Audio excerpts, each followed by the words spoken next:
Hola, ¿qué tal amigos? ¿Cómo están? Esta vez vamos a estar trabajando con la determinación de la fórmula empírica de una sustancia o compuesto.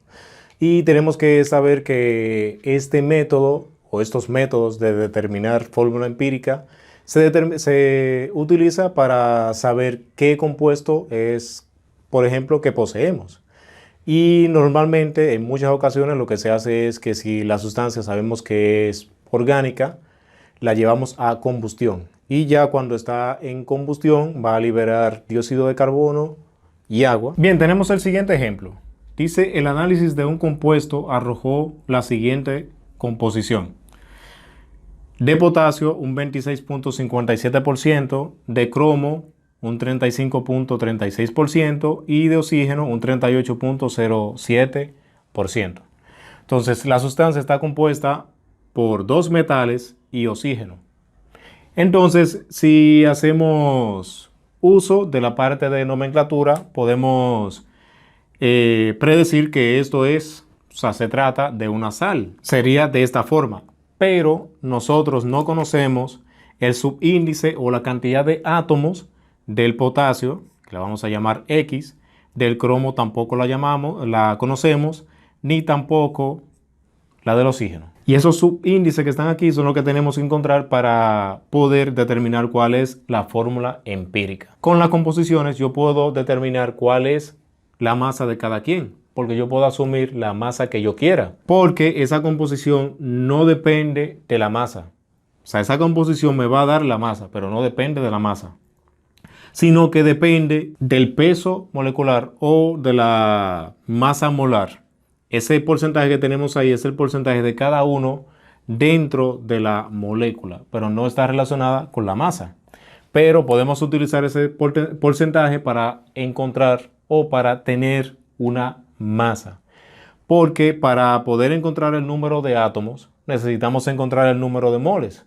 Pero para encontrar el número de moles tenemos que tener la masa y la masa molecular o masa molar. Asumiendo que tenemos 100 gramos de la sustancia, podemos encontrar la masa. Entonces, sería lo mismo decir que esto estaría reflejado en gramos, porque si utilizamos otra masa se nos complica más los cálculos. Vamos a utilizar 100 y así este mismo número estará expresado en gramos. Y estas serían entonces las masas. Ahora con esas masas vamos a encontrar el número de moles, auxiliándonos de la masa molecular. Entonces lo que hacemos es que determinamos ahora el número de moles. Recuerden que el número de moles es igual a la masa sobre la masa molar. Entonces, si es del potasio, es 26.57 gramos sobre 39.102 gramos mol y nos da aproximadamente 0.680 moles. La del cromo es igual la masa entre su masa molar y nos da aproximadamente lo mismo. Y la del oxígeno, su masa entre su masa molar y nos da aproximadamente 2.80 moles. Ya tenemos el número de moles. Ahora vamos a encontrar el número de átomos. Recuerden que nuestra fórmula es esta.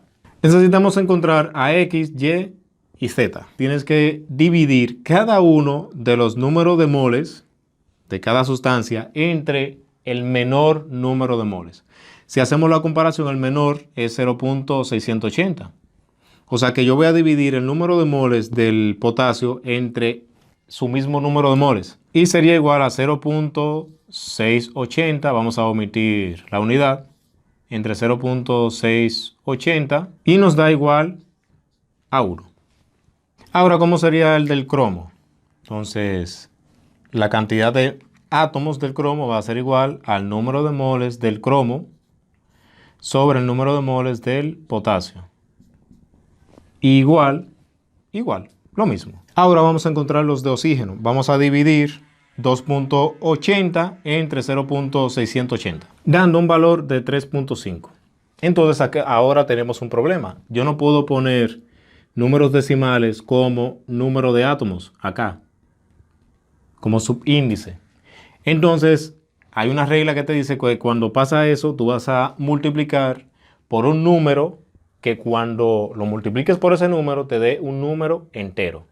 En este caso se nos hace muy fácil porque simplemente multiplicando por 2 ya obtenemos un número entero. Entonces, si lo haces con el oxígeno, tienes que hacerlo con los demás también. O sea que todos lo vamos a multiplicar por 2. Y vamos a tener aquí 2, 2 y 7. Por lo que nuestra fórmula empírica es igual al dicromato de potasio. Lo primero que hay que hacer es encontrar la masa. Con la masa vamos a poder encontrar el número de moles. Y luego de que encontremos el número de moles, encontramos el número de átomos. O sea, el número de átomos para cada uno de los elementos.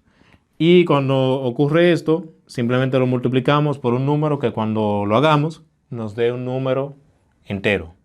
Y ya entonces lo sustituimos y ya tenemos nuestra fórmula empírica.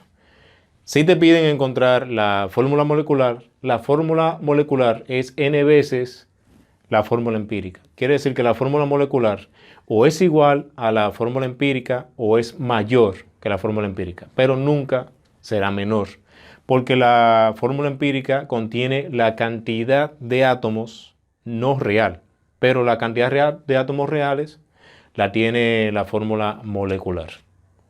Entonces, en el próximo video estaremos analizando un caso donde se pone a combustión una sustancia orgánica y a partir de las sustancias que genera, por ejemplo, dióxido de carbono y agua, tenemos que determinar cuál es la cantidad de carbono, hidrógeno y oxígeno que posee esa sustancia y cuál es esa sustancia.